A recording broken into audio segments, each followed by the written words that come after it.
Hai sobat, Assalamualaikum warahmatullahi wabarakatuh. Bagaimana kabar kalian? Semoga kalian sehat ya. Terima kasih sudah klik video ini. Mari bagikan pengetahuan Islam dengan cara like, share, and subscribe channel Kepoin Islam. Semoga bermanfaat bagi kita semua. Kepoin Islam yuk.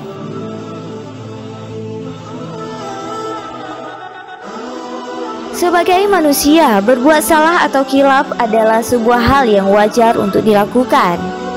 Karena pada dasarnya manusia tidaklah luput dari yang namanya kesalahan, baik itu yang disengaja maupun yang tidak disengaja. Walaupun begitu, bukan berarti sebagai manusia lalu meremehkan urusan dosa dan tidak berhati-hati.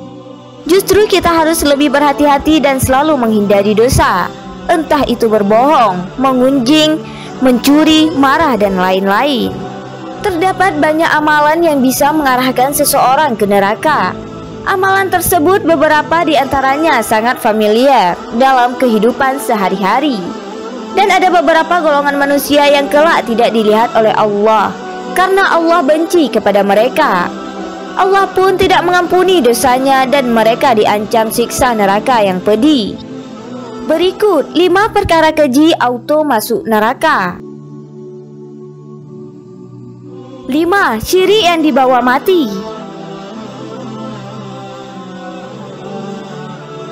Syirik adalah suatu kepercayaan, sikap atau perbuatan yang menyamakan atau menyekutukan Allah dengan sesuatu selain Dia dalam hal yang merupakan kekhususannya, seperti menyembah sesuatu selain menyembah Allah, berdoa memohon sesuatu kepada selain Allah, mengorbankan sesuatu atau menyembelih kurban untuk selain Allah dan sebagainya.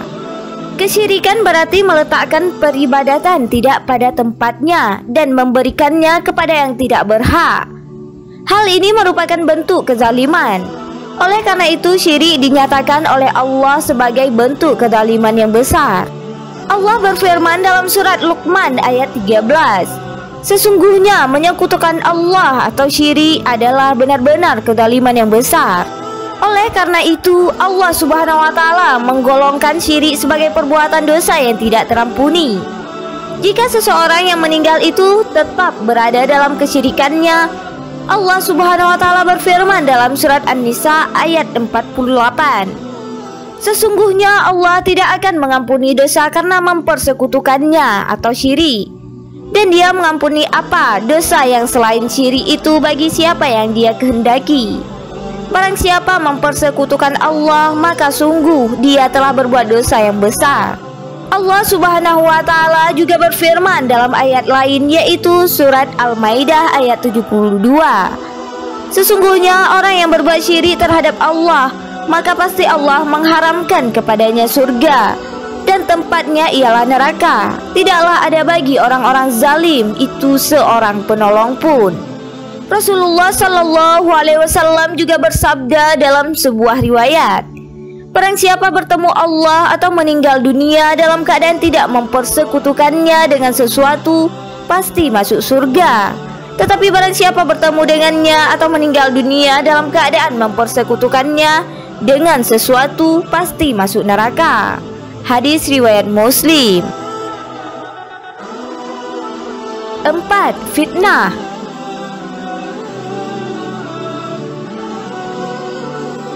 Perjalanan hidup manusia tidak terlepas dari nafsu jahat yang selalu merasuk dalam diri mereka melalui berbagai celah disebabkan minimnya pengetahuan agama atau krisisnya nilai keimanan yang tertanam dalam jiwa mereka.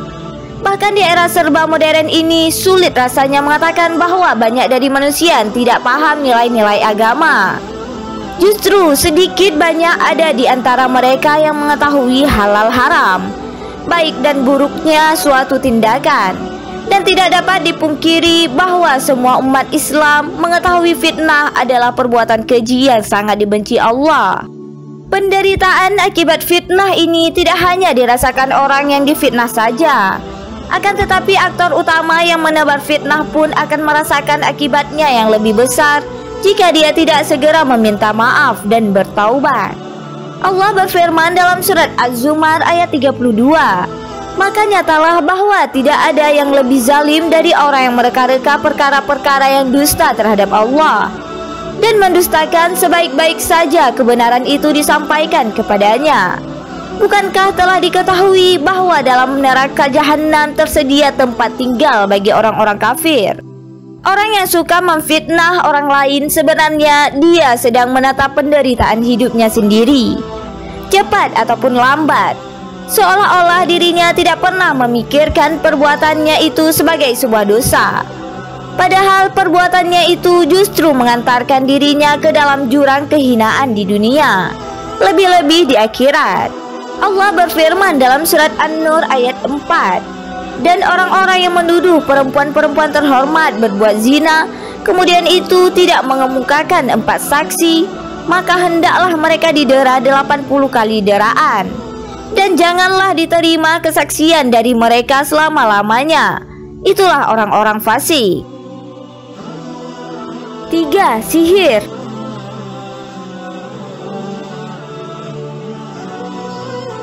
Santet, pelet, atau sejenisnya adalah termasuk ilmu sihir yang diharamkan oleh Allah.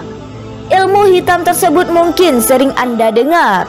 Biasanya orang menggunakan guna-guna demi terwujudnya suatu keinginan secara instan. Dalam agama Islam, sihir memang ada. Sihir merupakan kekuatan yang diperoleh dari bantuan jin dan setan. Pelet dan guna-guna masuk dalam perbuatan sihir dan dilaknat oleh Allah. Rasulullah Shallallahu Alaihi Wasallam bersabda, sesungguhnya jampi-jampi, jimat, dan pelet adalah kesyirikan. Hadis riwayat Abu Daud. Allah berfirman dalam surat Al-Baqarah ayat 102, dan mereka mengikuti apa yang dibaca oleh setan-setan pada masa kerajaan Sulaiman, dan mereka mengatakan bahwa Sulaiman itu mengerjakan sihir. Padahal Sulaiman tidak kafir, tidak mengerjakan sihir. Hanya setan-setanlah yang kafir mengerjakan sihir. Mereka mengajarkan sihir kepada manusia dan apa yang diturunkan kepada 2 orang malaikat di negeri Babil, yaitu Harut dan Marut. Sedang keduanya tidak mengajarkan sesuatu kepada seorang pun sebelum mengatakan, sesungguhnya kami hanya cobaan bagimu, sebab itu janganlah kamu kafir.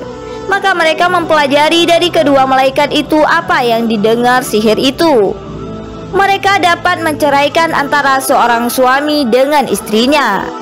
Dan mereka itu ahli sihir tidak memberi mudarat dengan sihirnya kepada seorang pun, kecuali dengan izin Allah. Dan mereka mempelajari sesuatu yang tidak memberi mudarat kepadanya dan tidak memberi manfaat. Demi sesungguhnya mereka telah meyakini bahwa barang siapa yang menukarnya kitab Allah dengan sihir itu, tiadalah baginya keuntungan di akhirat. Dan amat jahatlah perbuatan mereka menjual dirinya dengan sihir, kalau mereka mengetahui. 2. Membunuh tanpa sebab. Membunuh manusia dengan tanpa alasan yang dibenarkan syariat merupakan dosa besar. Allah Subhanahu wa Ta'ala telah melarang perbuatan ini dalam firman-Nya. Allah Subhanahu wa Ta'ala berfirman dalam surat Al-An'am ayat 151, dan janganlah kamu membunuh jiwa yang diharamkan Allah atau membunuhnya kecuali dengan suatu sebab yang benar. Allah Subhanahu wa Ta'ala juga berfirman dalam surat Al-Maidah ayat 32, barang siapa yang membunuh seorang manusia bukan karena orang itu membunuh orang lain, atau bukan karena membuat kerusakan di muka bumi, maka seakan-akan dia telah membunuh manusia seluruhnya. 1. Memakan harta anak-anak yatim. Memakan harta yang menjadi hak anak-anak yatim dengan cara yang batil adalah termasuk perbuatan zalim, dan itu merupakan dosa yang sangat besar. Hal ini sebagaimana firman Allah Subhanahu wa Ta'ala dalam surat An-Nisa ayat 2, dan berikanlah kepada anak-anak yatim itu harta-harta mereka, dan janganlah kalian mengganti yang buruk dengan yang baik. Jangan mencampurkan harta mereka ke dalam harta kalian. Sesungguhnya perbuatan itu merupakan dosa yang besar. Allah Subhanahu wa Ta'ala juga berfirman dalam surat An-Nisa ayat 10, sesungguhnya orang-orang yang memakan harta anak yatim secara zalim, Sebenarnya mereka itu menelan api sepenuh perutnya, dan mereka akan masuk ke dalam api yang menyala-nyala atau neraka. Nauzubillah, semoga kita semua terhindar dari segala dosa yang membuat kita terjerumus ke dalam neraka. Amin amin ya rabbal alamin. Wallahu a'lam bissawab.